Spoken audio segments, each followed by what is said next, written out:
Bakit kailangan ng girlfriend ni Kuya ang isama niya sa pag-akyat sa stage at hindi kayo? Hayaan mo na kung si Annie ang gusto niyang makasama sa pag-akyat sa stage. Hindi man lang naisip ni Kuya ang paghihirap niyo at pagkabaon sa utang para lang makapagtapos siya ng pangarap niyang kurso? Kahit hindi na lang niya tingnan ang sakripisyo naming magkakapatid. Ano ba ang ambag ng babaeng yon kailan lang naman niya nakasama kumpara sa ating pamilya niya? Oy, palapit na ang kapatid mo. Batiin na lang natin siya. Huwag ka nang mareklamo dyan. Oh, sis, buti nakaabot ka. Nagpaalam talaga ako sa amo ko na half day lang ako papasok para mapanood ang pagtatapos mo. Nagulat lang ako bakit hindi si tatay ang kasama mo sa pag-akyat ng stage. Wala namang problema dun eh. Ito kasi yung uso ngayon. Nakiuso ka naman? Puro pa pasasalamat sa girlfriend mong narinig namin ni Itay. Wala man lang maiksing pasasalamat kay Itay sa pagsasakripisyo niya para maabot mo ang pangarap mong makapagtapos sa kursong gusto mo. Si Ani ang inspirasyon ko. Wala naman ako nakikita masama kung saan gusto ko makasama sa stage. Para sa'yo walang masama. Pero alam mo ba ang nararamdaman ni Itay ha? Buong akala niya siyang aakyat sa stage kasama mo. Nanghiram pa naman siya ng polo sa kapitbahay natin para lang maging presentable siya sa paningin ng mga tao. Ay, hayaan mo na lang, Vilma. Tapos na naman eh. Congratulations, anak. Sa wakas natupad mo na ang pangarap mo. Salamat po, tay. Buti pa kayo naiintindihan ako. Wait, tara na sa bahay. Nagpaluto ako kay Nelia ng pansit at buto para pagsaluhan natin. Ay, isama mo na rin si Annie. Pasensya na po, tay. May iba po kasi kaming pupunta ni Ani. Sa isang resort po kami magsa-celebrate kasama iba naming kaibigan. Ay, ganun ba? Kayo na lang po kumain ng handa ko. Sige po, tay. Tinatawag na po ako ni Ani. Ay, teka lang. Itago niyo na lang din ang regalo niyo para sa kanya, Tay. Sigurado naman na hindi niya yan magugustuhan. Mabuti pa umuwi na tayo. Siguradong naiinip na mga kapatid mo sa paghihintay sa atin. Sa magkakapatid, meron talagang lalabas na kakaiba ang ugali. Kung sino pa yung inaasahan na tutulong sa oras ng kagipitan, siya pa ang unang tatalikod sa responsibilidad. Hi, Miss Gwen. Tawagin niyo na lamang ako sa pangalang Vilma. 26 years old at nakatira sa Olongapo City. Ang ibabahagi kong kwento ay tungkol sa naging buhay namin ng aking pamilya. Sana katulad ng ibang istorya na naibahagi na sa inyong channel, kapulutan din ito ng aral ng inyong mga taga-subaybay. 5 kami magkakapatid at ako ang sumunod sa panganay. Maaga rin na biyudo si Itay noon. Kaya doble kayod ang ginagawa niya para maitaguyod kami magkakapatid.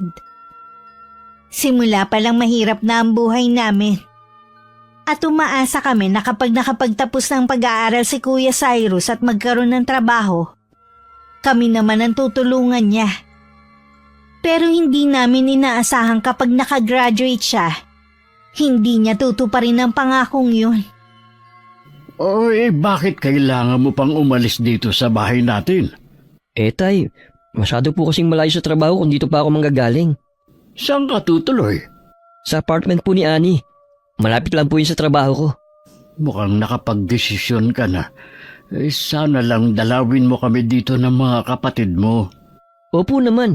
Lagi ko kayong dadalawin kapag day off ko. Mag-iingat ka at huwag kang makakalimot sa Panginoon na hingin sa Kanya na gabayan ka lagi. Kayo na lang po magsabi kay Vilma. Hindi ko na po siya mahihintay na dumating. Ay, sige. Ako na lang ang magsasabi sa Kanya. Ay, siya nga pala anak. Ngayon na may trabaho ka na, baka pwede mo kong tulungan sa pag-aaral ng mga kapatid mo. Oo naman po, tay. Kada sahod ko po ay magbibigay ako sa inyo. Huwag lang po kayo umasa na malaki may bibigay ko sa inyo, ha. Alam niyo naman na bago pa lang ako sa trabaho. Hindi naman kita pupwersahin na magbigay ng malaki kung ano lang ang kaya mo. Pasensya ka na, iyo ha. Wala naman kasi ako maaasahan eh. Naintindihan ko naman po kayo. Paano tay? Halis na po ako. Okay. Sige, naway gabayan ka lagi ng nasa taas. Gabi na ako nakauwi ng bahay dahil nag-overtime ako sa trabaho. Sinabi ni Itay na wala na si Kuya sa bahay. Bigla naman akong kinabahan sa nalaman. Simula kasi nung graduation niya, hindi na kami masyadong nag-uusap. Para ba nagkaroon na ng pader sa pagitan namin? Hanggang ngayon kasi may sama pa rin ako ng loob sa kanya dahil sa ginawa niya. Alam kong malaki ang impluensya ng girlfriend niya sa kanya. Ngayong wala na siya rito sa bahay, nararamdaman kong merong malaking pagbabago na magaganap. May sinabi po ba siya kung tutulungan niya tayo? Ang sabi ng kuya mo, magbibigay siya kada sahod niya. Sana nga po, Tay. Kahit man lang sa mga kapatid namin. Kinausap mo na ba siya tungkol sa kagastuhan mo na mag-aral din? Hindi na po ako umaasa na tutulungan ako ni Kuya Cyrus.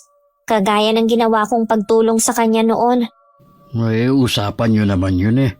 Isinantabi mo ang sarili mong pangarap para makapag-aral siya. Kung tutuparin po niya yon, siya mismo ang magsasabi at hindi siya aalis dito sa bahay natin. Uunahin niya tayong pamilya niya, hindi ang girlfriend niya.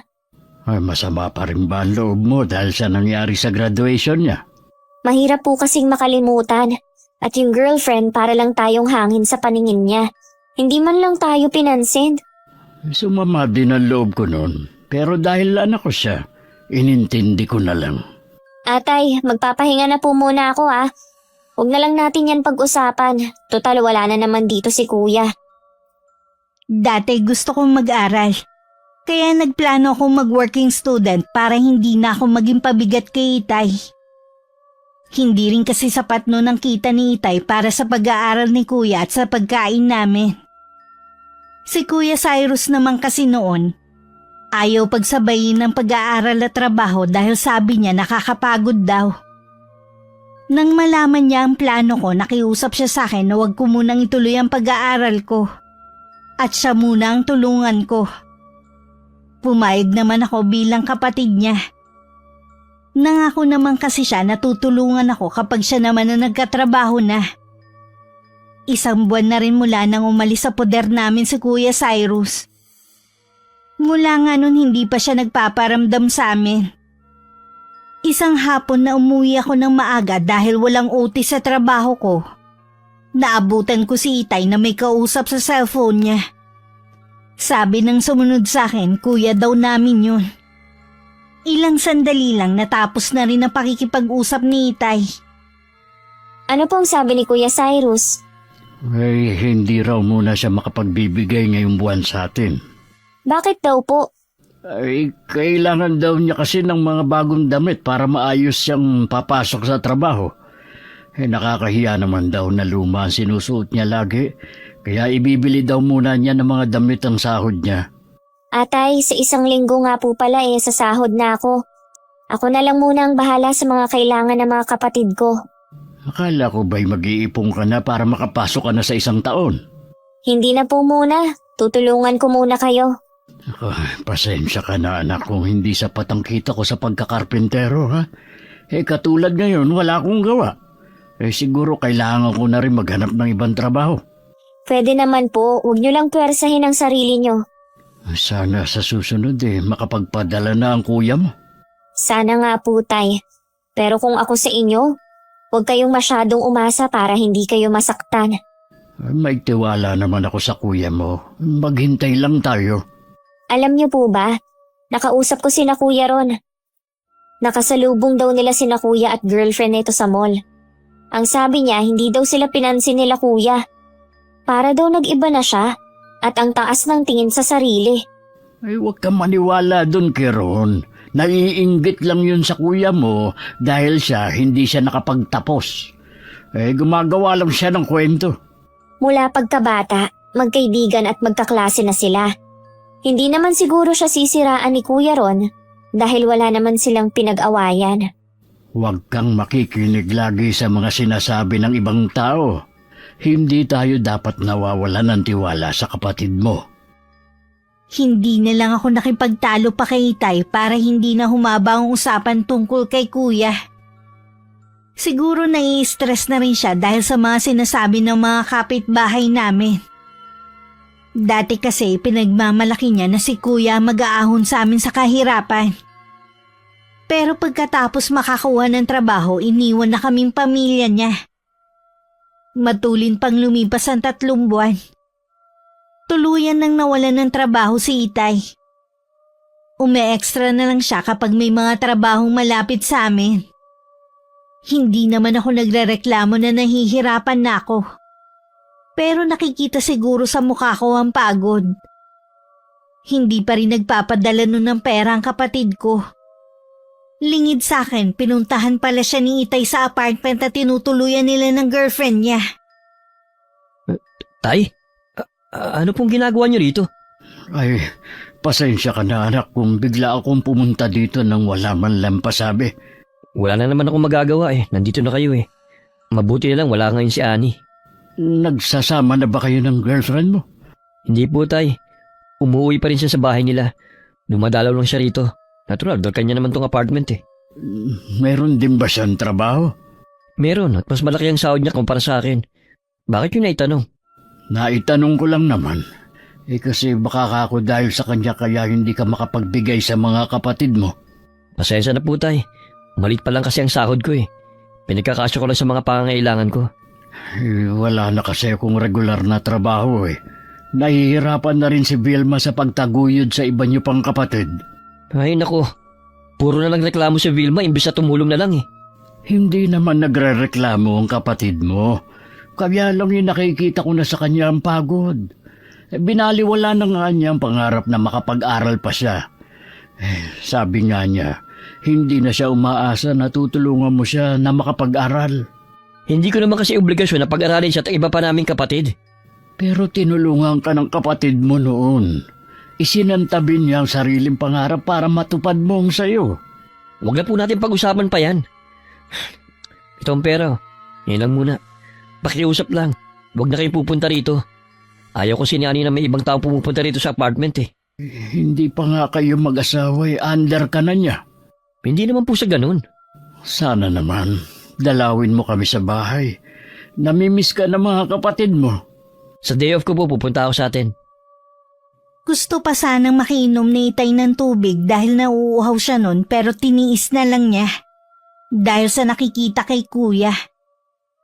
Hindi nga siya inalok man lang na maupo. Bago umalis, pasimple pang sinulya pa ni Itay ang kabuuan ng apartment. Hindi niya maiwasang ikumpara ang bahay namin sa tinitirhan ni Kuya Cyrus. Ang perang binigay ng kapatid ko agad na pinamili ng bigas at delata ni Itay.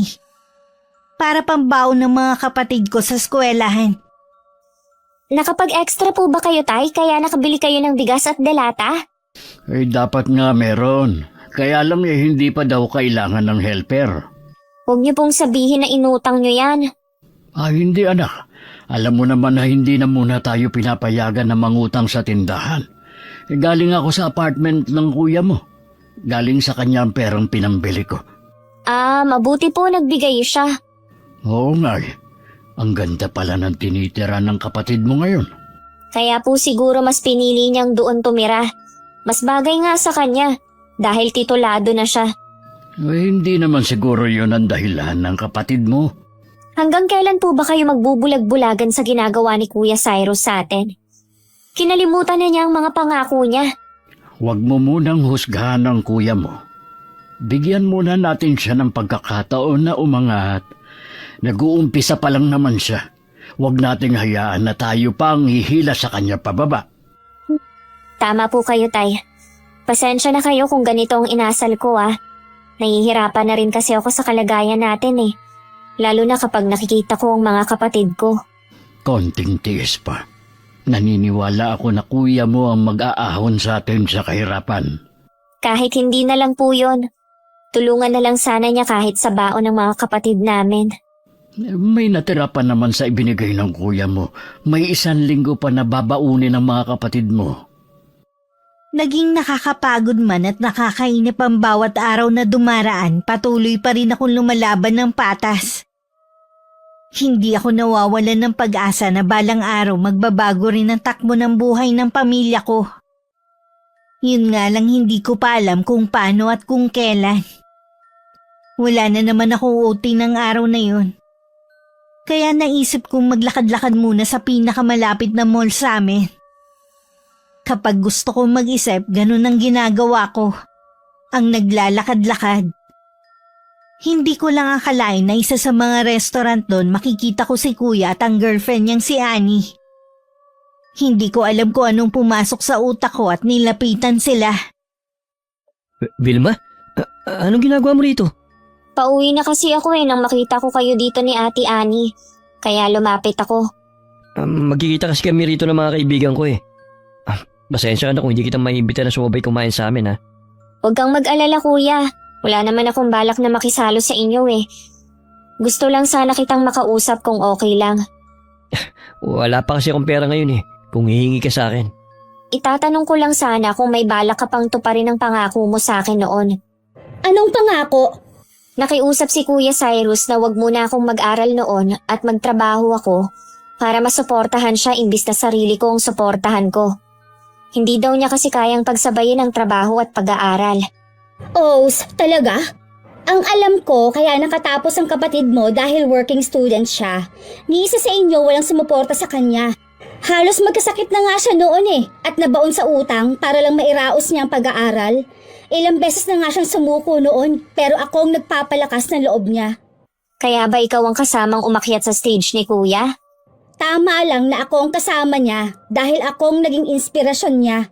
Lumitaw lang naman kayo ng tatay mo kung kailang magtatapos na siya eh. Bakit hindi ka magsalita Kuya? Sabihin mo sa babaeng to na kami ni Itay ang naghirap para makapagtapos ka. Maraming beses na walang baon ng mga nakababata nating kapatid para lang maibigay sa'yo. Kahit may sakit ako noon, pumapasok pa rin ako sa trabaho para buo ang sahod ko na iaabot sa'yo. Tigilan mo na nga yung kadramahan mo ha.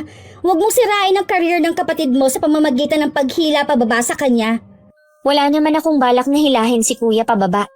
O anong tawag dyan sa ginagawa mo ha? Gusto ko lang naman na tulungan niya kami kahit papaano. Gaya ng ginawa namin sa kanya noon. Utang niya pa rin sa amin kung nasaan siya ngayon. Talagang ipagpipilitan mo na may ambag ka sa kapatid mo ha?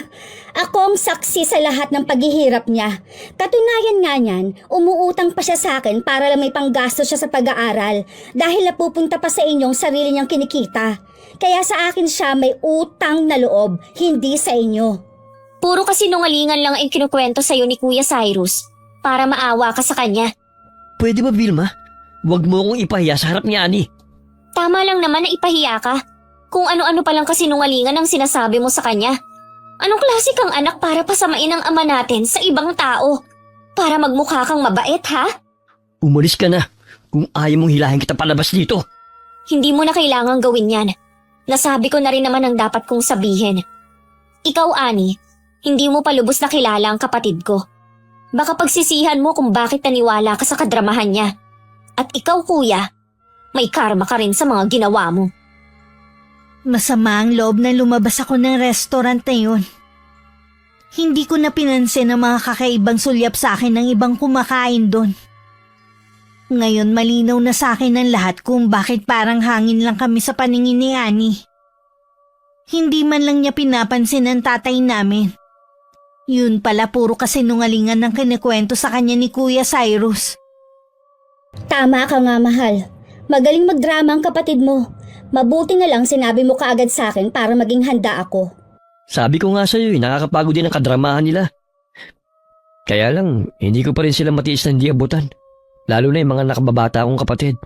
Putulin mo na kasi ang ugnayan mo sa kanila. Hayaan mo sila magbanat ng buto. Bata pa naman ang tatay mo eh. At yung kapatid mo, hayaan mo siyang pag-aralin ng sarili. Hindi mo siya obligasyon. Oo nga, hindi ko na nga lang siya pag-aaralin. Noon pa naman ayaw niyan eh. Ngayon pa ba? Baka mami magloko lang siya. Nawala na tuloy ako ng ganang kumain. Mabuti pa, umuwi na tayo. Ay nako, mabuti pang Ako rin, wala na ng gana eh. Kanina pa ako nagpipigil na mapaiyak sa biyahe. Ayoko kasing pagtinginan ako ng mga tao. Baka mamaya may kumuha pa sa akin ng video na hindi ko alam at mag-viral pa. Pagdating sa amin, dun na ako bumulalas ng iyak. Sobra naman ang pag-aalala ni Itay na sinuri pa niya ang katawan ko. Iniisip niya siguro na baka na-hold up ako o di kaya may sumalbahi sa akin. Nang kumalma na ako, tsaka ako ikinuwento ang lahat na naging pag-uusap namin ni Kuya Cyrus. Hindi ako makapaniwala na nagawa yun ng kuya mo sa atin. Kahit ako, ganyan din po ang nararamdaman ko. Kaya pala para lang tayong hangin sa harap ng girlfriend niya. Dahil sa mga paninira niya. Hindi ba kayo nagtataka? Sa loob ng 2 taon nilang relasyon, hindi man lang siya dinalan dito ni kuya. Natatakot kasi siya na mabuko sa mga kasinungalingan niya. Noon pa'y napupuna ko na ang kakaiba niyang ugali. Pero hindi ko alam na ganun pala kalala. Paniwalang paniwala naman sa kanya ang girlfriend niya. Palagay ko ginagamit lang siya ni Kuya Cyrus para makuha ang gusto niya. Kung ganun, biktima rin si Annie. Magaling talagang artista si Kuya Cyrus. Madali niyang napapaniwala ang mga tao. Tapos tayo ang nagmumukhang masama sa paningin ng iba. Gusto ko siyang makausap. Huwag niyo po siyang puntahan. Baka mamaya ipahiya din kayo. Hayaan niyo na siyang pumunta dito sa atin. Kita ang lungkot at pagkadismaya sa mukha ni Itay. Alam kong nasaktan siya sa mga nalaman. Kinabukasan hindi namin inaasahan ang pagdating ni Kuya sa bahay sakay ng NMAX. Nang makilala siya ng mga kapatid ko, sinalubong naman siya at manghang-mangha sa sinakyan niya. Imbis na matuwa, sinita pa niya. Huwag niyo nga hawakan yan. Oras na magasgasan yan, malilintikan kayo sa akin. Eh di sana hindi mo dinala yung motor mo dito. Hoy, hindi basta motor yan na nabibili sa tabi-tabi. Palibasa wala kang alam. Ang alam ko lang, nagbago ka na mula nang makapagtapos ka at magkaroon ng trabaho. Bueno, naiingit ka dahil sa narating ko ngayon, ha? Bakit naman ako maiinggit sa'yo? Alam naman natin kung kanino ka may utang na loob, kung bakit nandyan ka sa kinalalagyan mo. Akala mo yata nakalimutan ko na yung ginawa mo kahapon eh. Pinahiya mo ko sa harapan ni Annie. Mabuti na lang hindi siya naniwala sa'yo. Hindi ka naman dapat mapapahiya kung naging totoo ka lang sa kanya. Kami pa talaga ang ginawan mo ng kwento Ang galing mo. Dahil sa ginawa mo, wala ka nang aasahan sa akin. Wala naman talaga Dahil yun naman talaga ang plano mo. Ang iwan kami sa ere. Nasaan ba si Tay? Saan gusto ko makausap, hindi ikaw? Nandito ako. Tay, mano po? Marunong ka pa palang rumispeto sa akin.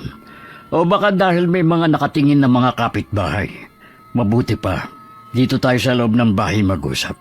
Sumunod kayong 2 sa akin. Tay, hindi naman po kasi magandang ginawa ni Vilme. Napahiya ko sa harapan ng girlfriend ko. Hindi naman alam ng kapatid mo na iba pala mga sinasabi mo kay Annie. Bakit mo yun nagawa sa amin? Bakit hindi ka makasagot ngayon? Gusto mo lang naman yatang magpa-impress sa girlfriend mo. Pinasama mo pa kami para magmukha kang kawawa, ulirang anak at kapatid.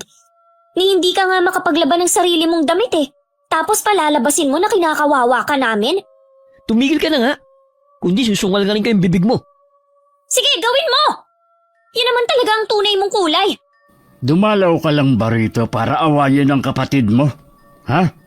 Nandito po ako para ipaalam na hindi ako makakapayag na sirain yung mga plano ko. Ang tagal kong pinangarap ang buhay na meron ako ngayon. Tapos hihilahin nyo lang ako? Hindi ako papayag. Ano ba ang gusto mong mangyari? Huwag na huwag nyo kong pupuntahan o lalapitan kung sakali na makita nyo ako sa ibang lugar. Hintayin nyo na lang na dalawin ko kayo. Paano mga kapatid mong nag-aaral? Alam mo na wala na akong trabaho. Hindi kakayanin ni Vilma na pasanin lahat ng gastos dito. Tama po si Annie na hindi ko kayo obligasyon na tulungan. May sarili akong buhay na kailangan kong harapin. Hindi rin naman kita obligasyon na paaralin, pero dahil mahal kita isinantabi ko ang pangarap ko. Sana pala naging makasarili na lang ako noon. Nasisiguro ko kasi, kung ako ang nasa kalagayan mo ngayon, hindi ko kakalimutan ang pamilya ko. Pasensya na pero kailangan ko maging makasarili. Kung gusto ko magtagumpay sa buhay. Kung yan ang gusto mo, hindi ka namin pipigilan. Gawin mo ang gusto mo. Yun ang huling araw na tumuntong sa bahay namin si Kuya Cyrus. Tuluyan na niyang pinutol ang ugnayan niya sa amin. Minsan, dala ng kuryosidad, inisto ko ang Facebook niya para malaman ang mga ganap niya sa buhay. Halos buong Pilipinas pala nalibot na niya. Lagi din silang kumakain sa iba't ibang restaurant kasama ng mga kaibigan. Samantalang ako hindi ko man lang madala sa fast food ng mga kapatid namin. Sunod-sunod kasi ang hindi magandang nangyari sa pamilya namin. Ngayon hindi maigalaw ni Itay ang kalahating katawan niya dahil na-stroke siya. At tuluyan na siyang hindi makapagtrabaho. Sa loob ng 2 taong nakalipas, hindi man lang kami nalala ni Kuya. Salamat, anak. Nag-abala ka ba talaga na paghanda ako? 60 na po kayo. Hindi po pwede na hindi kayo paghandaan kahit pansit. Daming ng handa. May cake ba? Siyempre naman po tay, dahil kayong may birthday, kayong unang titikim sa handa nyo. Salamat, anak. Bawal pong umiyak ngayon, dapat masaya lang. Luha ito ng kaligayahan. Masaya ako kasi kahit hirap ka na sa pagkita ng pera, nagawa mo pa rin akong ipaghanda. Gusto ko po kasi na masaya kayo at ang mga kapatid ko. Sayang nga lang, hindi na tayo buo. Wala na ang nanay niyo at hindi na rin nagpapakita sa atin ang kapatid mo. Huwag niyo na pong isipin ng mga taong wala dito, tay. Mabuti pa po, kumain na tayo. Kanina pa po natatakam itong 3 sa cake ko. Mabuti pa. Unahin mo lang bigyan ng cake ang mga kapatid mo. Mamaya na lang ako. Ito muna pansit ang kakainin ko. Samantala, naalala din naman ni Kuya na birthday ni Itay ng araw na yon. Alam din naman yun ni Annie. Hindi makapaniwala ang kapatid ko na 2 taon na palang nakakalipas mula nang makita at makausap niya kami. Ni minsan hindi siya nakonsensya sa pagtalikod niya sa amin. Iniisip niya kasi kung hindi niya pinutol ang anumang ugnayan sa amin, wala siya sa kinalalagyan niya ngayon. Hindi mo ba dadalawin ng pamilya mo? Birthday di ba ng tatay mo? Nako, hihingi lang ng pera ang mga yun. Akala ko ba sa loob ng 2 taon hindi ka naman nila kinontak. Kung bigyan mo man sila ng pera, wala naman sigurong masama dahil birthday ng Itay mo. Kahit hindi ako nakikipagkita sa kanila, regular pa rin ako nagpapadala. Hindi ko lang sinasabi sa'yo. Ang bait mo talaga. Sa kabila ng mga ginawa nila sa'yo, hindi mo pa rin sila matiis. Kung alam lang nila ang trauma na inabot mo dahil sa maagang pagkamulat mo sa kahirapan at obligasyon sa kanila. Ikaw lang ang tumulong sa akin para malampasan ko lahat yun. Kaya malaki ang pasasalamat ko sa'yo. Ikaw na ang pamilya ko. Pamilya mo pa rin sila. Dapat balang araw, patawarin at tanggapin mo pa rin sila sa buhay mo. Oo naman. Hindi ko kakalimutan yun. 2 araw pagkatapos ng birthday ni Itay, aksidente kami nagkita ni Kuya sa mall. Iiwas sana ako kung hindi lang niya ako nakita. Ibang-iba na talaga ang itsura niya at pananamit. Sino ang mag-aakalang lumaki siya sa mahirap na pamilya? Iba talaga kapag may tinapos ang isang tao. Hi Kuya Cyrus! Kumusta ka na? Ayos lang. Anong ginagawa mo rito? Ang lakas kasi ng ulan sa labas, kaya pumasok muna ako habang nagpapatila. Ang laki na talaga ng ipinagbago mo. Sa bagay, 2 taon din tayong hindi nagkita. Birthday ni Itay nung isang araw. Nakalimutan mo na siguro. Kumusta na nga pala si Itay? Tsaka yung mga kapatid natin? Ayos lang naman sila. Ako na lang ang mag-isang tumataguyod sa kanila. Hindi na kasi makapagtrabaho si Itay dahil na-stroke siya. Salamat sa Diyos kahit papaano nakakaraos kami kahit hindi kami lumapit sa'yo. Hindi ko alam. Kailan pa? May 1 taon na rin ang nakakalipas. Sabi mo kasi huwag ka na namin pupuntahan kahit kailan Kaya hindi na kita sinabihan pa. May hinihintay ka ba? Si Annie. Nagpunta lang siya sa banyo. Uuwi na rin kami. Sige, baka tumila na ang ulan. Uuwi na ako. Tinanguan lang ako ni Kuya Cyrus. Habang naglalakad palayo, alam kong nakasunod pa rin siya ng tingin sa akin. Hindi pa rin tumitila ang ulan pero hindi na ganun kalakas. Kaya lumabas na rin ako at pumunta sa terminal.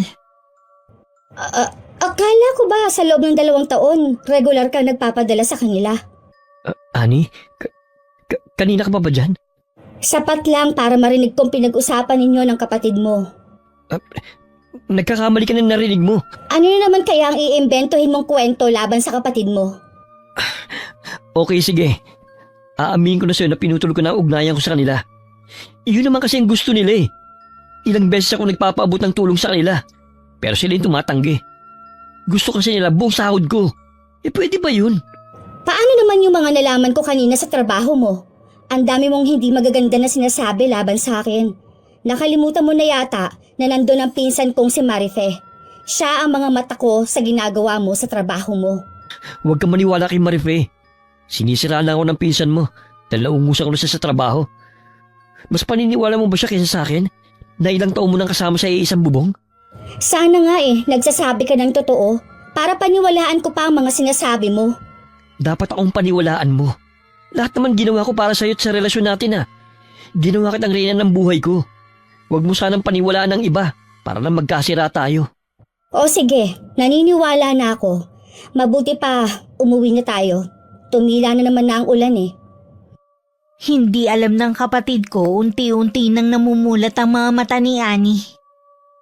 Marami kasi itong nalaman sa pinsan niya. Maging sa isang bagong empleyado na lagi nitong kasama. Hindi na muna yung binanggit ni Annie. Dahil hindi pa naman siya sigurado kung meron bang namamagitan sa dalawa. Sadyang panahon pa rin yun ng mga pagsubok sa amin. Ilang araw na kasing nilalagnat ang bunso kong kapatid na si Pinky. Gusto ko na sana siyang dalhin sa ospital. Kaya lang nagkataong naubos na ang pera ko sa pambili ng gamot ni Itay. Lagi kong pinapainom ng pinakulo ang tawa ang kapatid mo. Sabi ng kapitbahay natin, mainam daw yun sa may lagnat. Lahat po ng kakilala natin hinihiraman ko. Kaya lang gipit din sila. Nag-aalala na kasi ako kay Pinky. Halos 1 linggo na po siyang nilalagnat. Kung lapitan mo kaya ang kapatid mo, nag-aalala na rin ako. Lalo na uso ang dengue ngayon dito sa lugar natin. Hindi ko po alam kung doon pa rin po siya nakatira Sa trabaho mo siya puntahan. Kung wala nga lang akong iniindang sakit nung isang araw ko pa sana siya pinuntahan. Bukas na bukas din po pupuntahan ko siya. Hindi na muna ako papasok sa trabaho. Pero nang gabing yun, napilitan na kami takbo si Pinky sa ospital. Dahil tumirik na ang mga mata nito sa taas ng lagnat. Pagdating sa ospital, agad naman kami nasikaso ng mga doktor. At nalaman namin na dengue pala ang sakit ng kapatid ko. Kinailangan din naming ilipat ang kapatid ko dahil kulang sa gamit at puno na rin ng pasyente ang ospital na yon. Napilitan kami ni Itay na sa private hospital ilipat si Pinky. Pero maraming gamot ang pinabibili. Nagpaalam muna ako kay Itay na pupuntahan muna si Kuya Cyrus. Pero pagdating ko sa pinagtatrabahuhan niya, hindi pala siya pumasok. Mabuti na lang ibinigay sa akin ng guard ang address ng bahay nito dahil nagpakilala akong kapatid niya. Kitang-kita ang gulat sa mukha ni Kuya nang makita ko. Nasa likod niya si Annie na hindi rin maikakaila ang pagkabigla. Siguro nagtataka sila kung paano ko natunto ng bago nilang bahay. Paano mo nalaman ang bahay namin? Galing ako sa trabaho mo. Nalaman ko nga na hindi ka pumasok Kaya hiningi ko sa guard ang address mo. Sinabi ko na kapatid mo ko at may emergency lang na kailangan kitang makausap. Umanda talaga sa akin ng guard na yon. Basta na lang nagbibigay ng impormasyon? Hindi naman siguro ibibigay ni Manong guard kung hindi sinabi ni Vilma na kapatid mo siya. Ano ba kasing kailangan mo sa akin Di ba sinabi ko na noon na wag niyo akong pupuntahan? Pasensya ka na kuya Wala na talaga kasi ako malapitan Nasa ospital si Pinky. Na-dengue siya at wala kaming pambayad sa ospital. Pinagluloko mo ba ako Wala namang bayad ng mga public hospital ah. Kinailangan kasi namin siyang ilipat ng private hospital eh. Kailangan namin ng ipambabayad. Walang-wala talaga ako ngayon. Ang yabang mo rin kasi, no? Wala ka rin naman palang pera. Sa mamahaling pang ospital mo dinala si Pinky. Dengue kasi ang sakit niya at mismong doktor na ang nagsabi na kailangan namin siyang ilipat dahil hindi kumpleto ang gamit sa una naming pinagdalhan. Dahil na rin sa dami ng pasyente. Ewan. Gumagawa lang yata ng kwento para perahan ako eh. Nagsasabi ako ng totoo, kuya. Maawa ka naman kay Pinky, oh. Pangako ko, babayaran ko rin sa'yo yung perang ibibigay mo, kuya. Ayoko mawala si Pinky. Wala akong pera dito. Dadalawin ko na lang kayo kapag hindi na ako busy. Kuya, pera ang kailangan ko ngayon. Nag-aagaw buhay ang kapatid natin. Huwag mo naman pairalin yung kadamutan mo ngayon, oh. Wala ka na ba talagang konsensya, ha? Hindi ka ba nakakaramdam ng awa? Madamot pala ha? Pwes, wala akong pakialam kung nag-aagaw buhay man si Pinky. Sa iba ka manghiram, huwag sa akin na madamot na kapatid. Maawa ka naman, kuya. Kung kinikailangan, luluhod ako sa harapan mo. Umalis ka na kung ayaw mong kaladkarin kita. Bakit hindi mo nilang bigyan ng pera ang kapatid mo? Baka totoong nasa ospital si Pinky. Sinungaling ang babaeng to, kaya huwag kang maniniwala sa kanya. Kahit kailan, hindi ako nagsinungaling sa'yo. Hindi ko para gamitin ang kapatid natin para perahan ka. Ayaw mo talagang umalis ha? Halika nga rito! Bitiwan mo ko! Hindi mo ako kailangan kaladkarin! Tama lang sa'yo ito. Dahil ginugulo mong tahimik kong buhay. Diyan ka! Huwag ka nang babalik pa rito. Kuya, maawa ka! Totoong nasa ospital si Pinky. Kung gusto mo, sumama ka sa akin. Kuya! Umalis ka na! Hindi mo ako mauuto!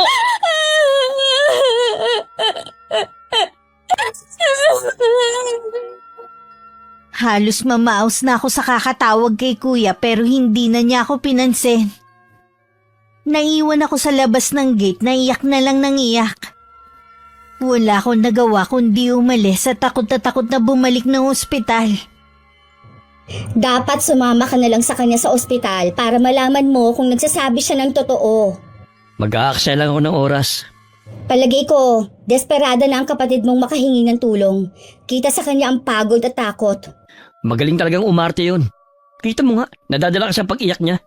Sana nga, tama ka. Hindi mo kasi alam kung gaano kasakit mawala ng mahal sa buhay. Pagdating sa ospital, inasikaso naman daw ang kapatid ko. Dahil may isa kami mabait na kapitbahay na tumulong na makalikom ng pera para sa mga bibilhing gamot. Buong gabing binantayan ko ang kapatid ko at iyak na lang ako ng iyak.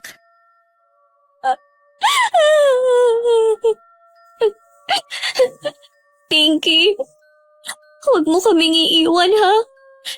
Yung pangako ko sa yung cake para sa birthday mo, pinag-iipunan na ni ate. Lumaban ka lang, ha? Hindi namin kakayanin kapag nawala ka rin katulad ni nanay. Kapag nakita mo siya, huwag ka munang sasama, ha? Sinabi ng doktor sa amin na dahil severe dengue na, nagkaroon na ng komplikasyon ng mga organ ng kapatid ko. Nang gabing yun tuluyan nang bumigay si Pinky. Nakita naman namin ni Itay na lahat ginawa na ng doktor para mailigtas ang kapatid ko. Pero hanggang doon na lang siya.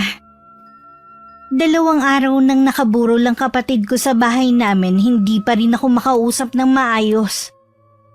Lagi lang kaming nasa tabi ng kabaong ni Pinky ng mga kapatid ko. Bigla ako napasulyap sa kausap ni Itay na may edad ng babae. Noon ko lang siya nakita sa buong buhay ko.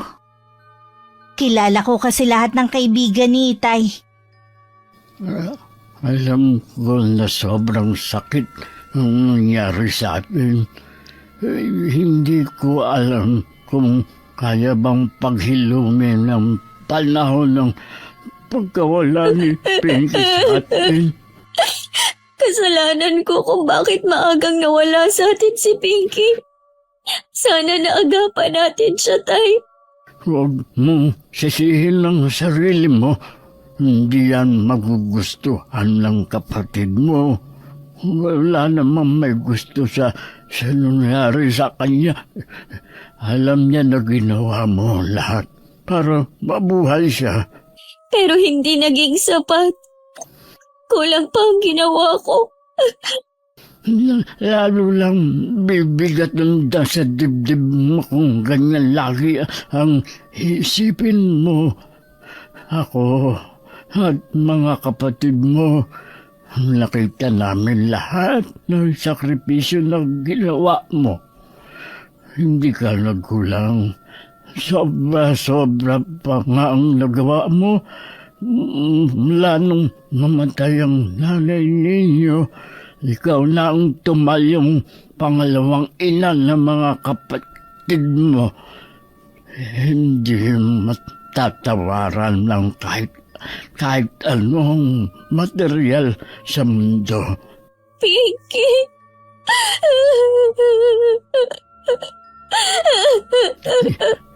Isipin mo na lang, masaya siya kasama nanay niyo. Hindi na siya mahihirap kasama natin. Sana masaya ka na kung nasan ka man ngayon. Makakain mo na lahat ng gusto mo. Kahit yung cake na pangarap lang natin. Sa huling gabi ng burol, dumating si Kuya Cyrus at ang girlfriend niya. Malayo pa lang natanaw ko na siya pero hindi ako tumayo para salubungin siya. Sa ayos niya parang hindi burol ang pinuntahan. Hindi rin kumikilos ang dalawa naming kapatid sa tabi ko. Masama din ang loob sa kanya.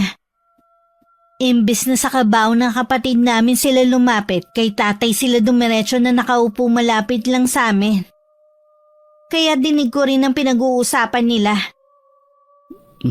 Bakit ngayon ka lang? Hindi ko po alam, Tay. Aksidente lang kami na nagkita ni Ron. Siya nagsabi sa akin na bukas na ang libing ni Pinky. Hindi mo alam? Hindi ba pumunta si Vilma sa'yo at humihingi ng tulong? Oo nga po. Kaya lang hindi naman niya kasi sinabi na malubha na pala ang kapatid namin. Hanggang dito ba naman sa burol ng kapatid mo?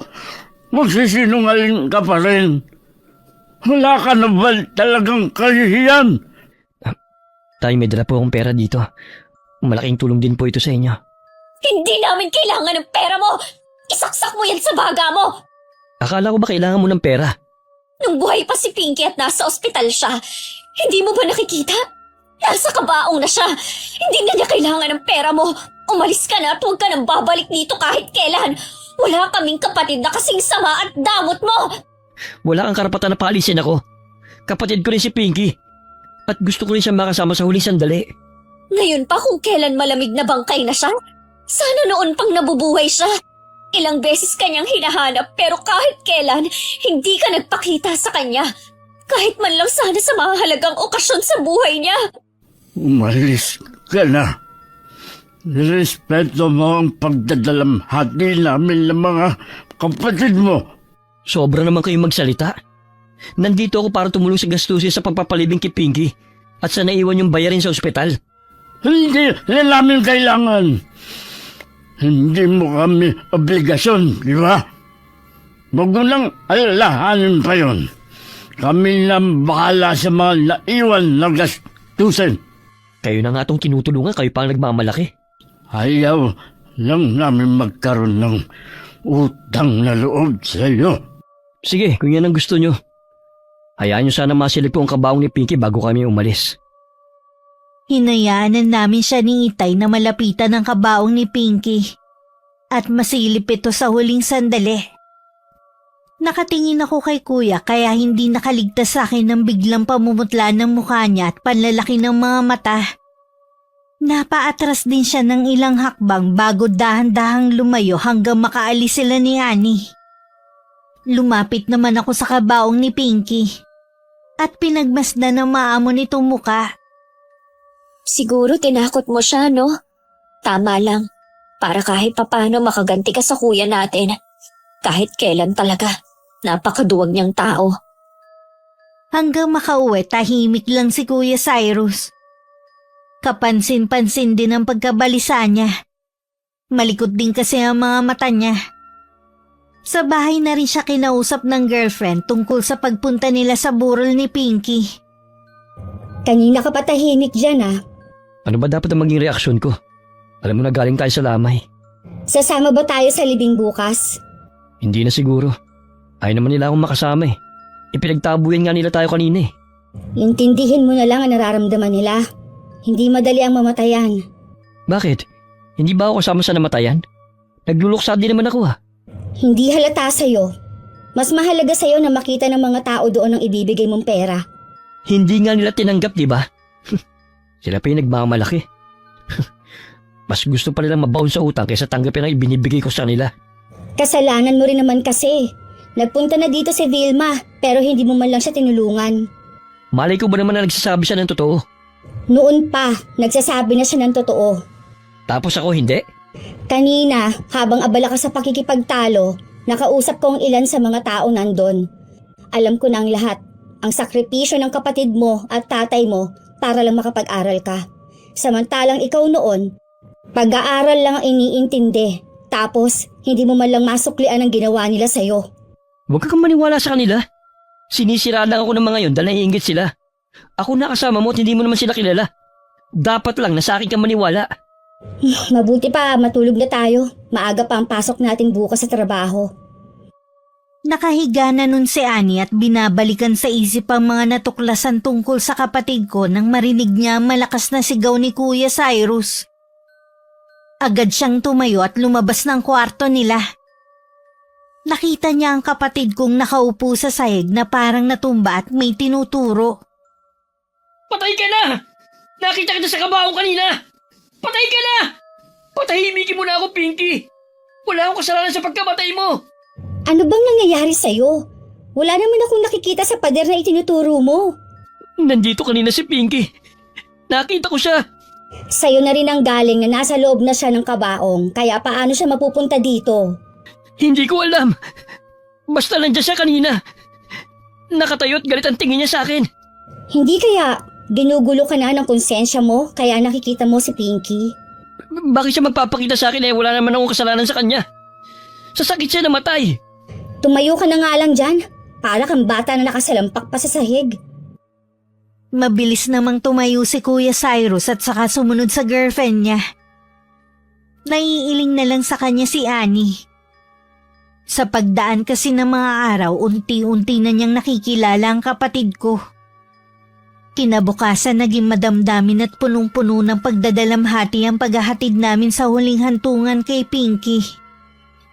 Naroon ang lahat ng kaklase niya at guro, mga kapitbahay namin at mga kaibigan.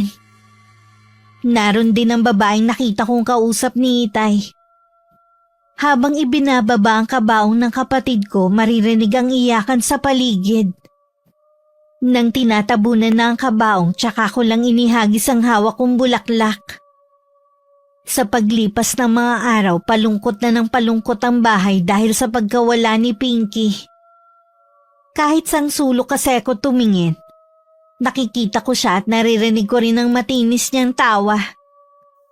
Kailangan ko na pong pumasok sa trabaho bukas. Kaya mo na ba? Lagi ko po kasing naaalala si Pinky kapag nandito lang ako sa bahay. Ikaw ang bahala. Kung sakali na hindi mo pa kaya, dumito ka na lang muna. Kailangan ko na rin po para mabayaran na natin ang mga utang natin. Hindi mo na kailangang isipin pang mga yun. Nabayaran ko na lahat ng utang natin sa ospital at sa gasto sa libing ng kapatid mo. Po, saan po kayo kumuha ng pera? Alam ko na napapansin mo yung babaeng nakausap ko sa burol ni Pinky at nung libing, nandun din siya. Siya ang tsalili mo. Kapatid ko siya sa ama. Akala ko po ba'y wala kayong kapatid o kamag-anak? nagsinungaling ako sa inyo. Anak kasi ako sa labas, kaya akala ko hindi ako mahalaga sa mga kapatid ko sa ama. Bakit daw po siya nagpakita sa inyo? Siya na lang daw ang natitira sa kanilang tatlong magkakapatid. May iniwan din pala sa akin na mana ang limao namin, ama. Kung sakali daw na patay na ako, sa inyo mapupunta yun. Matagal na pala niya akong hinahanap. Ibig po bang sabihin, magbabago na ang buhay natin? Ganun lang nga, iya. Sayang, hindi na nahintay ni Pinky. Alam mo ba, tingin ko, tinulungan ni Pinky si Ate Lily na matagpuan tayo. Ayon sa kwento ng kain mo, napanaginipan niya ang kapatid mo. Siya daw ang nagturo kung nasaan tayo. Kaya gano'n na lang ang gulat ni ate. Nang makita ang tarpaulin sa labas na kamukha ng batang nasa panaginip niya. Hanggang sa kabilang buhay, tayo pa rin ang inaalala ni Pinky. Kaya huwag ka na munang pumasok sa trabaho. Gusto ko na bumawi sa inyong tatlo. Ang totoo po niyan, napapagod na rin po ako. Alam ko naman yun. Kaya sa pagkakataong to, gawin mong magpapasaya sa'yo at hindi dahil kailangan mong gawin para sa amin. Nagpa siya kaming lisanin ng lugar na yon na matagal din namin naging tahanan. Bago umalis, nagpaabot muna ng munting tulong si Itay sa mga kapitbahay na nasandalan namin nung mga panahong walang-wala kami. Lumipat kami sa mas disenteng bahay at napagamot ko na si Itay. Nang medyo maayos na ang kanyang kalusugan, nagdesisyon siyang umuwi muna sa Olongapo, kung saan siya lumaki at nagkaisip. Kung wala nga lang pasok ang mga kapatid mo, sana lahat tayo uuwi dun. Sa bakasyon na lang po tayong lahat ang uuwi doon. Sabi nga ng tsalili mo, sana daw dun na tayo tumira. Pwede rin naman po, taga doon naman talaga tayo eh. Titignan ko rin ang bahay na sinasabi ng kapatid ko na binigay sa akin. Kapag alam ko na magugustuhan ninyo magkakapatid, doon na tayo titira. Hindi po ba natin ipapaalam kay Kuya ang dumating na swerte sa atin? Wag na muna siguro. Gusto ko kasi na kung babalik siya sa atin. Dahil naisip niya na mahal niya tayo bilang pamilya. Hindi dahil sa meron siyang makukuha sa atin. Tama nga po kayo. Hindi na nga ulit siya nagpakita sa atin eh. Kahit nung libing ni Pinky, hindi ko siya nakita. Nangangahulugan lang na hindi tayo mahalaga sa kanya. Nalulunod pa siya sa mga material na bagay na nasa paligid niya. Tingin niya sa atin, pabigat lang sa kanya. Kung hindi niya tayo tinalikuran, pasigit pa sana ang tinatamasa niya ngayon. Bukas na nga palang alis ko. Ikaw na ang bahala dito sa bahay at sa mga kapatid mo. Opo, Tay. Huwag niyo pong kakalimutan ng pasalubong, ha? Dahil hindi naman ako sanay na walang ginagawa, naging kainip-inip ang bawat sandali sa bahay. Lalo na wala ang mga kapatid ko. Para maibsan ang pagkainip, tumatambay ako sa mall at namili ng mga gusto ko na dati tinitingnan ko lang. Nang mapagod, naupo muna ako sa food court at bumili ng makakain. Hindi ko akalain na magkikita kami ni Annie. Baka sa kanya ang pagkagulat at tiningnan pa niya ako mula ulo hanggang paa. Kahit hindi ko siya inaalok, naupo siya sa tapat ko. Akala ko kamukha mo lang. Kanina pa kasi kita nakikita eh. Buti lumapit ako. Oh, kumusta ka? Ayos lang naman.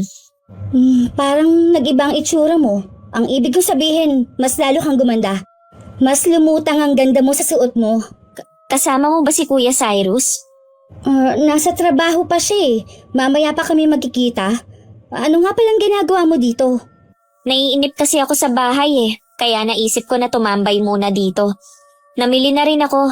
Nag-request kasi ang mga kapatid ko na magluto daw ako ng spaghetti mamayang hapunan namin. Ganun ba? Doon ka pa rin ba nagtatrabaho? Hindi na, umalis na ako sa dati kong trabaho. Saan ka na ngayon? Sa bahay lang muna. Ilang taon din kasi ako na puro trabaho lang eh. Kaya ito, nag-e-enjoy muna ako sa buhay na meron kami ngayon. Ang mabuti pa, samahan mo na muna ako na hintayin si Cyrus. Sino naman ang may sabi sa'yo na gusto ko siyang makita? Kapatid mo pa rin siya. Os? Baka nakakalimutan mo kung paano niya kami trinato noon. Ako lang humihingi ng dispensa sa ginawa niya sa inyo. Kahit ako, humihingi din ng tawad. Naniwala kasi ako sa lahat ng mga kasinungalingan niya eh. Nung burol ng kapatid mo, may mga tao akong nakausap. Sinabi nila lahat ang sakripisyo ninyo noon para lang makapag-aral si Cyrus. Ano naman kung nalaman mo na ang totoo? May magbabago ba? Maibabalik kaya ang buhay ni Pinky? Hindi na nga. Pero pwede pa kayo magkaayos ni Cyrus. Masaya na kami kahit wala siya. Nasanay na kami na hindi na niya kami itinuturing na kapamilya. Sa'yo na siya. Wala na kaming pakialam sa kanya. Teka lang Vilma. Huwag ka na munang umalis. Matindi talaga ang galit niya sa kapatid. Sa bagay, hindi ko naman siya masisisi. May isang oras din naghintay si Annie sa kapatid ko. Laman pa rin ng isip niya ang pagkikita namin. Habang kumakain nga sila ni Kuya Cyrus, parang lumilipad ang isip niya. Pinunatuloy ni Kuya ang pananahimik niya. May nangyari ba sa'yo habang hinihintay ako? O problema sa trabaho? Kanina kasi nagkita kami ni Vilma dito sa mall. Nagpapatila na naman ba siya ng ulan? Umulan kanina eh. Nakita ko siyang kumakain mag-isa, kaya nilapitan ko. Namili daw siya dahil nag-request ng spaghetti ang mga kapatid ninyo para daw sa hapunan nila. Naniwala ka naman. Oo naman, dahil nakita ko na ang dami niyang pinamili. Tsaka, nag-iba na siya ng pananamit. Anong ibig mong sabihin? Para kasing may pera na sila eh. Ewan ko lang din ha. Pinagbasehan ko lang naman yung nakita kong itsura niya kanina. Dapat kasi dinadalaw mo rin ang pamilya mo. Na bad trip din kasi ako ng pagtabuyan nila ako eh. Napahiya ako sa mga tagaran. Paano nga kung may pera na sila? Dapat nakikinabang ka rin. Paano naman kaya sila magkakapera? Malay mo, may dumating na swerte sa kanila. Dapat maambunan ka nila. Kung totoo nga yan, sa tingin mo kaya bibigyan nila ako? Bakit hindi? Sabi mo noon, malaki ang naitulong mo sa kanila. Maliban na lang syempre kung lahat ng yon kasi nungaling ang lahat. Paano kung totoo ang lahat ng mga nalaman mo sa ibang tao? Hindi na ako nagtataka kung galit nga sila sa'yo. Susundin ko ang sinabi mo. Pupunta ako sa bahay nila. Baka nga may dumating na swerte. Aba, hindi pwede na baliwalayin lang nila ako. Sasamahan kita sa pagpunta doon. Nang sumunod na araw, pinuntahan ng dalawa ang dati naming tinitirhan pero iba na ang pamilyang nakatira doon. Wala rin namang masabi ang mga bagong nakatira kung saan kami lumipat. Dahil ilang araw pa lang sila doon. Hindi naman matanong ni Kuya Cyrus sa mga kapitbahay namin. Dahil halatang umiiwas ang mga yun sa kanya. Paalis na nga sila nang makasalubong nila si Kuya Ron. Wala rin masyadong alam ang lalaki. Basta ang sabi nito, lumipat na kami at dumating ang kapatid ni Itay galing Olongapo. Hindi kaya ang tiyahin mong yon ang dahilan ng biglaang pagbabago ng pamilya mo? Nagtataka lang ako dahil sa pagkakaalam ko. Wala namang kapatid si Itay. Malay mo, nawawalang kapatid ang tatay mo at matagal nang hinahanap. Baka mayaman ang tiyahin mo. Pwede yun mangyari ha? Kailangan ko makausap si Itay. Pwede naman natin puntahan ang pamilya mo sa bago nilang tinitirhan eh. Mabuti alam ni Ron, ayaw pa nga sabihin kung hindi mo pa tinakot eh. Isusumbong ko talaga siya sa asawa niya na meron siya naging kabit dati kung hindi siya magtatapat. Malapit lang pala ang nilipatan nila eh. Ilang minuto lang nandun na tayo. Kasalukuyan ako nagluluto nun sa kusina at naglalaro ang dalawa kong kapatid ng basketball sa loob ng bakuran namin. Humahangos na pumasok si Brian nang sumunod sa akin. At sinabing nasa labas ng gate sina Kuya Cyrus at Annie. Inutusan ko siyang tawagin si Jan at bantayan muna ang niluluto ko. Ako na lang ang bahalang humarap sa kapatid namin. Naka-apron pa ako nang lumabas ako. Hindi ko binuksan ang gate at hinayaan ko lang sila sa labas. Paano nyo nalaman ang bago naming tinitirhan? Baka pwedeng papasukin mo muna kami. Mahaba-haba rin kasi ang pag-uusapan natin. Pasensya na. Kami lang kasi na mga kapatid ko dito. Hindi ako basta nagpapapasok. Kung magsalita ka naman para akong may masamang gagawin sa inyo. Hindi mo kami masisisi. Pagkatapos ng lahat, matinding trauma ang inabot namin sa pagkakaroon ng kapatid na katulad mo. Sinabi mo na kailangan nandyan. Nasaan si Itay? Meron lang siyang inaasikaso. Kailan siya babalik? Importante kasi na makausap ko siya. Hindi ko pa alam. Ano ba kasi ang kailangan mo? Alam ko na meron tayong tiyahin. Siguro galing ka sa dati naming bahay. May karapatan din siguro kung malaman dahil kapatid niyo ako. Ngayon gusto mo na ulit kami maging kapatid? Wala kang malalaman, kaya umalis ka na. Hindi ako aalis dito hanggat hindi ko nalalaman ang buong katotohanan. Ganun ha? Jan! Brian! Tumawag nga kayo ng security sa may gate. Meron lang ako ipapakaladkad. Bakit pa basta na lang silang nagpapapasok ng kung sino? Gusto mo lang yatang gumanti. Kung yan ang gusto ko, di sana ako na mismo ang pumunta sa'yo. Hindi kami katulad mo mag-isip. Mas gusto namin na mamuhay ng tahimik, malayo sa'yo. Baka naman nakakalimutan mo, Vilma. Siya pa rin ang panganay sa inyong magkakapatid. Kaya tama lang na malaman niya kung anong pagbabago sa buhay ninyo. Isa ka pa na mahilig makisawsaw eh. Para sabihin ko sa'yo, kahit kailan hindi niya ginampanan ng pagiging panganay. Daig pa nga si Pinky na bunso eh. Gusto ni Kuya lahat na lang sa kanya. Mula sa masasarap na pagkain, laruan noon at maging sa mga bagong damit, gusto niya siya lang ang meron. Ilang taon ako nagtiis sa lumang cellphone basta mabilhan ko lang siya ng bago. Makasarili ang lalaking yan. Wala siyang pakialam kung may baon ba mga kapatid namin o may kinakain ba kami. Basta siya sagana sa lahat. Tama na nga yan. Nagdadrama ka na naman eh. Kailangan mo pa bang sabihin yan kay Annie? O bakit? Sinasabi ko lang naman ang totoo ah. Tapos ngayon, porke nabalitaan mo lang na maayos na ang buhay namin, gusto mo na namang angkinin ng para sa amin? Ikaw ang makasarili at madamot sa atin dalawa. Kapatid mo ako, pinagdadamutan mo. Si Itay ang kakausapin ko pagdating niya. Alam ko na hindi niya ako matitiis. Hindi ko nga alam kung kailan siya babalik. Araw-araw akong pupunta rito hanggat magkausap kami ni Itay. Sasabihin ko sa kanya kung paano mo ko tratuhin. Vilma, sana maayos na ninyo kung ano man yung gusot na namamagitan sa inyo. Tandaan mo, dapat mas matimbang pa rin ang pagiging magkadugo kaysa sa material na bagay. Sana yan ang ipinayo mo sa lalaking yan noon at hindi sa akin. Sandali, huwag ka munang tumalikod. Kinakausap pa kita eh. Bastos talaga. Buisit. Bakit kasi ganyan ka makipag-usap? Paano kayo magkakaintindihan yan? Masyado ka kasing arugante. Nakakapikon eh. Umuwi na nga tayo. Baka mamaya dumating na ang mga security guard na tinawag ng mga kapatid mo. Nakahinga lang kami ng maluwag ng mga kapatid ko nang makita na umalis na ang dalawa. Nang sulyapan ko sila Brian, nanginginig pa sila. Ayaw na talaga nilang makita ang kapatid namin. Mabuti na lang kinabukasan dumating na rin si Itay. Nawili raw siya dahil nakita ang iba naming kamag-anak at mga kaibigan niya. Kitang-kita ang saya sa mukha niya. Para tuloy bumata ng ilang taon si Itay. Parang alam ko na po ang magiging desisyon ninyo. Ay, kung ayaw nyo naman, hindi ko kayo pipilitin na doon tumira. Nakausap ko po ang dalawa. Gusto na rin nilang umuwi doon. Kahit naman daw hindi na sila magkikita ng mga kaibigan nila. May Facebook naman daw po. Hindi naman daw sila malulungkot.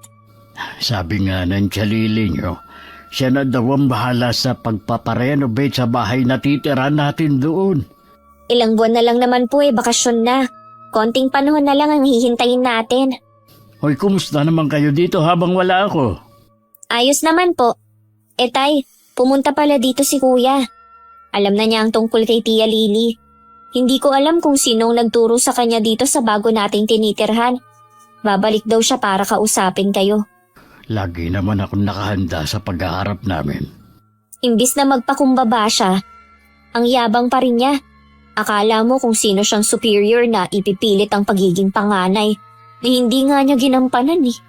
Akala siguro niya, porke anak ko siya. Basta na lang natin siyang tatanggapin. Kapag bumalik siya, tawagin mo lang ako. Ako na ang bahala sa kanya. Nang bumalik nga si Kuya Cyrus, kasama niya ulit ang girlfriend niya. Buri ng kumpiyansa niya at todong ngiti pa nang pinapasok ng kapatid naming isa. Iminuestra pa ni Itay na maupo sila.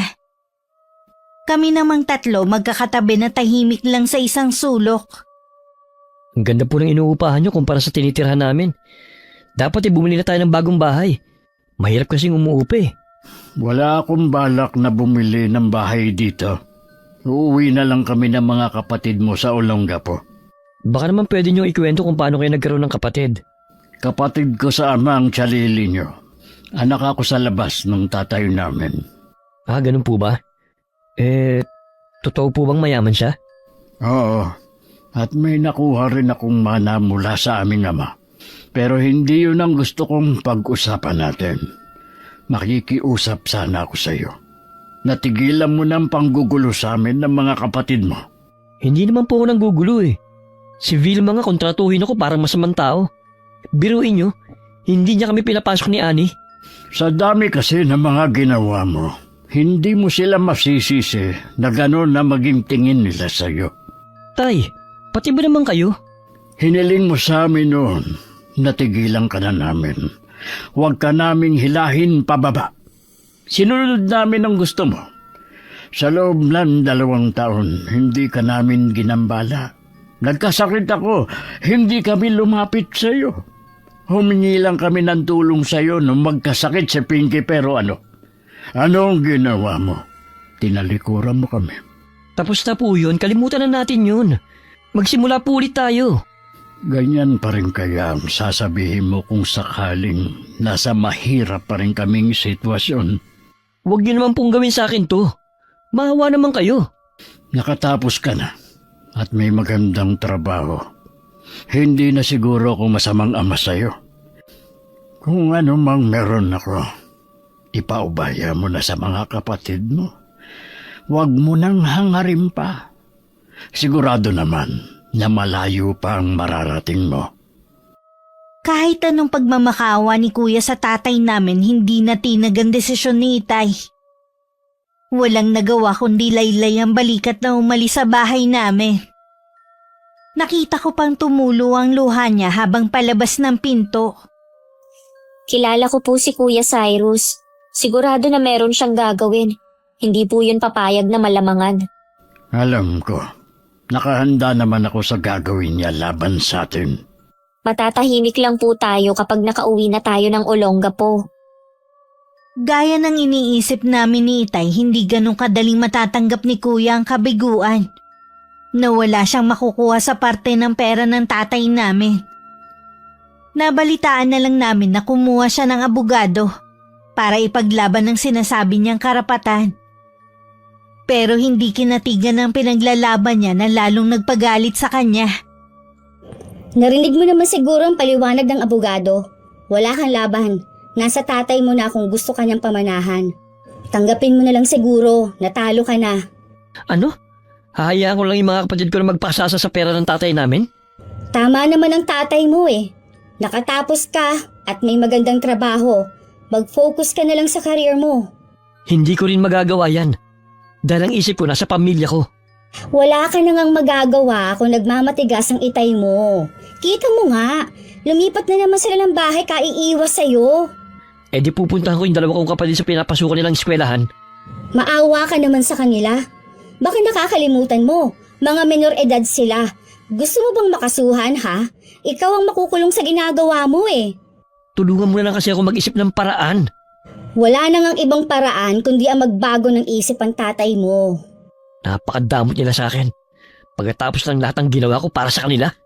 Hayan ka na naman eh. Gumagawa ka na naman ng kwento na hindi naman nangyari.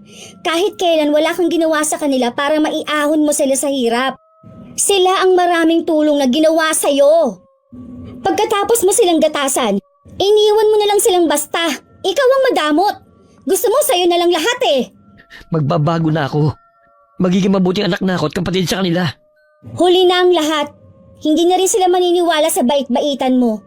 Sundin mo na lang ang sinasabi ko sa'yo. Nandito pa naman ako eh.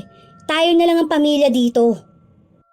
Itinuloy pa rin ni Kuya Cyrus ang masamang plano sa dalawa naming kapatid. Akala ni Annie manggugulo lang siya. Yun pala balak kidnapin ng dalawa. Mabuti na lang alerto ang mga to at nakahingi ng tulong. Hindi na lang kami nagsampa ng kaso dahil kapatid pa rin namin siya. Hindi ko akalain na magagawa mo ito sa mga kapatid mo. Hindi ko alam kung anong klaseng dugo ba ang nananalaytay sa'yo. Bakit ganyan ka kasama? Patawarin niyo po ako, Tay. Hindi ko po sinasadya. Gusto ko lang naman po na mapansin niyo ako eh. Mapansin? O mabigyan ko ng pera? Napakasakim mo? Hindi ko na po hinahangad ng pera. Basta patawarin niyo na lang po ako at muling tanggapin.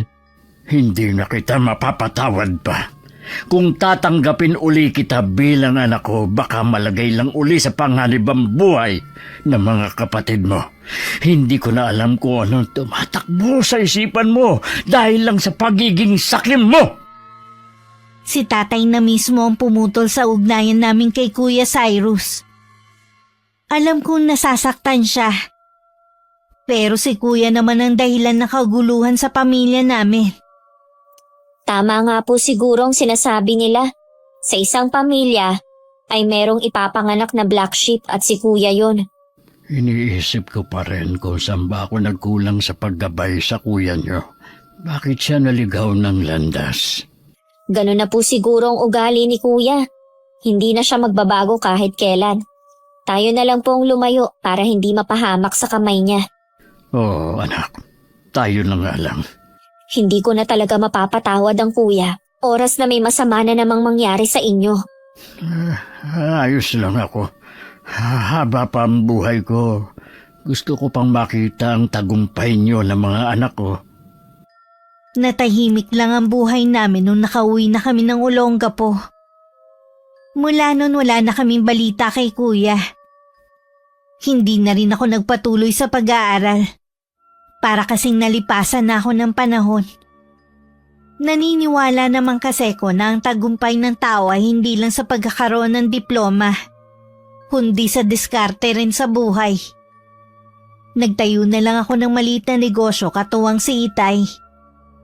3 taon na kami nun sa Olongapo na magkaroon kami ng komunikasyon ni Annie.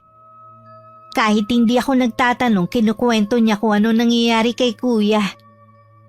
1 taon na pala tong natanggal sa trabaho. Pinatanggal ng asawa ng babaeng nakarelasyon nito. May sakit din daw ito ngayon. Cyrus, gusto mo bang makita at makasama ang pamilya mo? Matagal na nila akong itinakwil, di ba? Ikaw na lang ang pamilya ko. Suko na kasi ako sa relasyon natin. Ayoko na. Akala ko ba mahal mo ko? Oo, dahil akala ko magbabago ka, pero nagkamali ako. Sa kabila ng mga ginawa ko sa'yo, nagawa mo pang mambabae. Halos nauubos na ang pera ko sa pagpapagamot sa'yo, hindi ka pa rin gumagaling. Nakakapagod ka na. Gusto ko na lang umuwi sa amin. Maawa ka naman sa akin. Pangako, kapag gumaling na ako, maghahanap kaagad ako ng trabaho. Sa tingin ko, karma ang nangyayari sa'yo dahil sa sobrang sama mo. Hirap ka na nga sa pagkilos mo, hindi pa rin kita makitaan ng pagsisisi sa mga ginawa mo. Kaya ka lang naman bumalik sa akin dahil wala ka ng ibang mapupuntahan. Ginagamit mo lang ako. Minahal naman kita at inalagaan nun ah. Kaya ako lang naman nagawa ng mambabae dahil na rin sa'yo. Ikaw mismo nagtulak sa akin para gawin yun. Ako pa talaga ang sinisi mo. Alam mo, tama ang pinsan kong si Marife. Uubusin mo lang ako hanggang mabaliw na ako. Kaya tama lang na iwan na kita habang may kaunti pang katinuan na natitira sa akin. Kaya ba ng konsensya mo na iwan ako dito mag-isa? Isasauli na kita sa tunay mong pamilya, sa ayaw at sa gusto nila. Bahala na sila kung saan ka nila dadalhin. Basta ako, aayusin kong buhay ko na wala ka. Nagulat na lang kami nang dumating sina Annie at Kuya Cyrus. Halos hindi namin nakilala ang kapatid ko dahil sobrang payat nito. Pero pagdating sa hita hanggang paa ay namamanas. Ang dating matikas na itsura ng kapatid ko naglahong bigla. Nang umalis si Annie, nasundan na lang siya ng tingin ni Kuya. Nakapagpatingin ka na ba sa doktor? Opo, Tay. Maraming doktor na pong tumingin sa akin. Lahat sila, isang sinasabi, wala naman po akong sakit. Tuwing nagpapatingin ako, pakiramdam ko lalong lumulubha ang sakit ko. Parang alam ko na ang nangyayari sa'yo. Hindi nga doktor ang kailangan mo. Ano pong ibig niyo sabihin? May nagbigay sa'yo ng karamdaman. Isang uri ng kulam. Alam ko na po kung sino.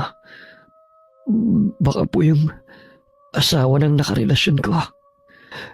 Kahit iniwan ko na ang asawa niya, galit pa rin siya sa akin.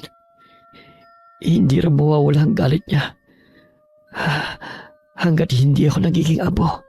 May magaling na albularyo dito. Ipatatawag ko siya para gamutin ka. Salamat, Tay.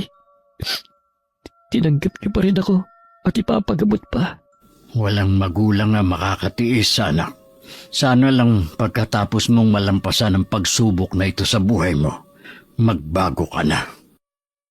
Siguro sa sobrang pagod at sama ng pakiramdam kahit nagsasalita pa si Itay nakatulog na si Kuya Cyrus. Iniwan na muna namin siya at sa labas kami nag-usap ni Itay. Para hindi maistorbo ang pamamahinga niya. Halos hindi ko na nakilala si Kuya kanina nung dumating. Hindi ko akalain na aabot sa ganito ang kalagayan ng kapatid mo. Lahat naman daw ginawa na ni Annie. Sumuko na nga lang daw siya sa ugali ni Kuya Cyrus.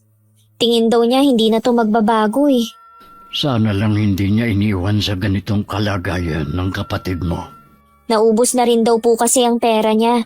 Hindi na niya alam kung kanino palalapit. Hindi rin natin siya masisisi. Nagawa pa kasing mambabae ni Kuya eh. Ano pa bang hinahanap niya? Ayan tuloy ang nangyari sa kanya. Huwag mo na siyang sisihin. Kailangan magamot siya sa lalong madaling panahon. Ipasusundo ko na muna si Mang Lakay. Babantayan ko po muna si Kuya Cyrus. Nagbabasa ako ng magazine na magising si Kuya. Tinanong ko siya kung nagugutom pero umiiling lang siya. Kahit hindi niya sabihin, bakas naman sa mukha niya ang matinding sakit na pinagdadaanan. Lumipas ang ilang sandali na nakatitig lang siya sa kisame. Ayos ka lang ba, Kuya? Parusa na siguro sa akin to. Siguro nga. Pero humingi ka ng tawad at pagsisihan mo lahat ng mga nagawa mong kasalanan. Sigurado patatawarin ka rin ng Diyos. Matagal na akong nagsisi sa mga ginawa ko. Tama nga si Annie. Bukang bibig mo ang nagsisisi ka na pero hindi bukal sa puso mo. Gusto ko nang gumaling para makapagsimula na ulit ako ng bagong buhay. Huwag mo na ulit balikan ang mga ginagawa mo dati para hindi na maulit sa iyong nangyaring yan. Hindi na talaga. Nasaan na kaya si Itay? Nasa labas siya at inaabangan ng albularyo. Muling nakatulog si Kuya. Ilang sandali lang pumasok si Itay kasama ang albularyo na si Mang Lakay. Sinimulan na agad nito ang panggagamot kay Kuya. Wikan Latin ang orasyon na binibigkas niya. Hindi ko matagalan ang mabigat na aura sa buong silid kaya lumabas muna ako. Pakiramdam ko may iba pa kaming kasama sa loob. Ilang sandali lang lumabas na rin si Itay. Pinalabas daw siya at baka hindi niya kayanin na makikita sa kapatid ko. Matindi raw ang galit ng taong gumawa nun sa kapatid mo. Kahit si Mang Lakay, nahihirapan na gamutin ang kuya mo. Sana naman mapagaling niya si Kuya. Ramdam ko po kanina na gusto pang mabuhay ni Kuya Cyrus. Gusto niyang magbagong buhay. Paano niya magagawa yun kung hindi siya mabibigyan ng pangalawang pagkakataon? Ibinibigay ko na sa kamay ng Panginoon ang buhay ng kapatid mo. Kung hindi siya para sa atin, kukunin na niya siya sa atin. Wala tayong magagawa dahil hiram lang ang bawat sandali natin sa mundong ito. Taimtim ako nagdasal para sa buhay ng kuya ko. Sana hayaan pang madugtungan ng buhay niya para pagsisihan niya ang mga nagawa niyang mali. Naging kainip-inip man ang bawat sandaling paghihintay. Nang makita namin na lumabas na ang albularyo at ngumiti sa amin, alam na namin na nagtagumpay siya. May 1 taon na rin mula nang malampasan ni kuya ang malaking pagsubok sa buhay niya. Uuwi siya sa araw na yon para sa 64th birthday ni Itay. Nagtatrabaho siya sa malayo. At yun ang pangalawang beses na uuwi siya sa amin. Happy birthday po, Tay. Ay, salamat, iyo. Mabuti at nakarating ka. Asahan niyo po na lahat ng okasyon ng pamilya, lagi po akong darating. Napansin ko kuya, nabawasan yata ang pagiging maporma mo ngayon ah. Mas gusto ko na manamit na lang ng simple at ganun din ang paraan ng pamumuhay. Simple pero masaya. Napag-isip-isip ko na hindi lang perang dahilan para maging masaya, kundi ang pagkakaroon ng masaya at mapagmahal na pamilya. Wala na akong mahihiling pa. Masaya naming pinagsaluhan ng simpleng handa ni Itay. Nang sulyapan ko si kuya, alam kong totoo na ang pinapakita niyang kabaitan sa amin. At walang halong pagkukunwari. Ang sobrang ambisyon talaga ang dahilan kung bakit nagkakawatak-watak ang isang pamilya. Pera ang laging ugat para mag-isip ng hindi maganda ang tao sa kanyang kapwa. Kapag pinagsama ang pagiging ambisyoso at pagiging mukhang pera, nagbubunga to ng kapahamakan hindi lang sa sarili, maging sa mga taong nasa paligid natin. Naway magsilbi tong inspirasyon sa lahat ng madamot, makasarili at sakim ng mga tao. Wakas,